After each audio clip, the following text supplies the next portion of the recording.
Tak Ríšo, ty si sa stal tak povediať s obeťou tohto zlého počasia, keďže si odohral iba 1/9, tak ako sa ti hrala aspoň tá? Hrala sa mi dobre, ale 7 a 8 som totálne zatiahol prvú ranu. Nevyšli jamky. Myslíš, že bolo naozaj nevyhnutné prerušiť tú hru? No, zhruba to nemuselo byť, lebo už som hrala aj v horšom počasí, plnom vetre, a že keď nestiahli nás z ihriska. Výsledky boli tesné, ako to vyzeralo tam v tých súbojoch, ako sa hralo ostatným? No, hralo sa im dobre, len zhruba to prelomové obdobie bolo od tej 7. jamky. A ako sa ti darilo cez leto v tréningu, mesiac sa nehrala túra olympijských nádejí, tak na čom si pracoval? Pracoval som najmä na čipovaní, to mi vôbec nešlo, a potom som ešte na prvých ranách. O týždeň tu sú ďalšie 2 turnaje a potom finále, tak s čím ideš na tieto ďalšie turnaje?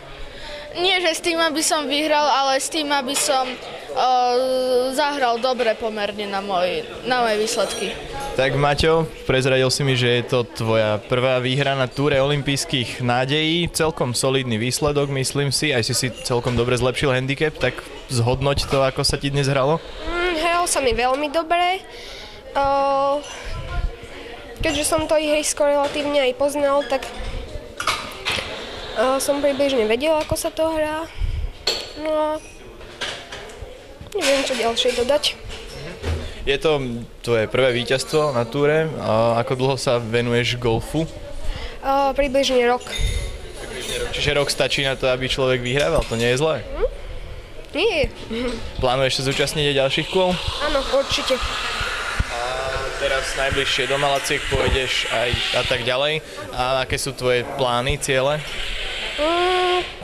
Neviem. Rád by som si znovu zlepšil handicap asi. Čiže povedzme postúpiť už do tej master kategórie tvojej. Áno. Tak Míška, je to ďalšie prvé miesto do tvojej zbierky z túry olympijských nádejí. Tentokrát to bude mať príchuť toho, že sa ukončilo teda súťaženie po 9 jamkách. Takže aké sú tvoje pocity z ihriska, z turnaja? Tak moje pocity sú veľmi dobré, ihrisko bolo veľmi pekné, ale dosť premočené a preto tie loptičky rýchlo zastavovali. Ako sa ti darilo posledný mesiac, na čom si pracovala, či už golfovo alebo aj negolfovo? Darilo sa mi ani nemoc dobre, ani raz som si nezlepšila handicap, ale celkom to bolo dobre a aj som veľa trénovala. Čo plánuješ do ďalších dní? Tak, chcela by som sa veľa pripravovať na tieto, čo budú najbližšie 2 tonky.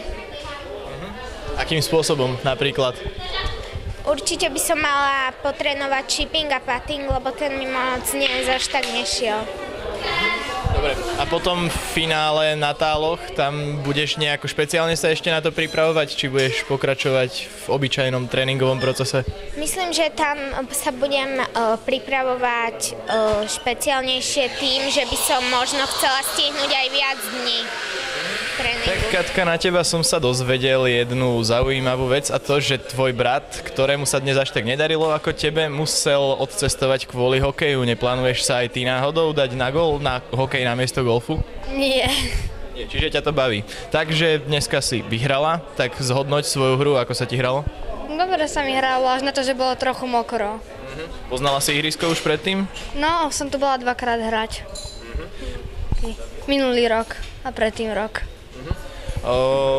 Mali sme viac ako mesačnú pauzu od túry olympijských nádejí. Čo si počas toho obdobia robila? Našla si aj čas na tréning? No, bola som na dovolenke a potom sme mali kemp u nás v Agame. Čiže dalo sa to? No, trénovala som. Dobre. A aké sú tvoje plány na záver sezóny golfovej? No, ešte sa budem snažiť trénovať, na budúci týždeň chcem ísť tiež na túru a potom sa chcem dostať na Talley.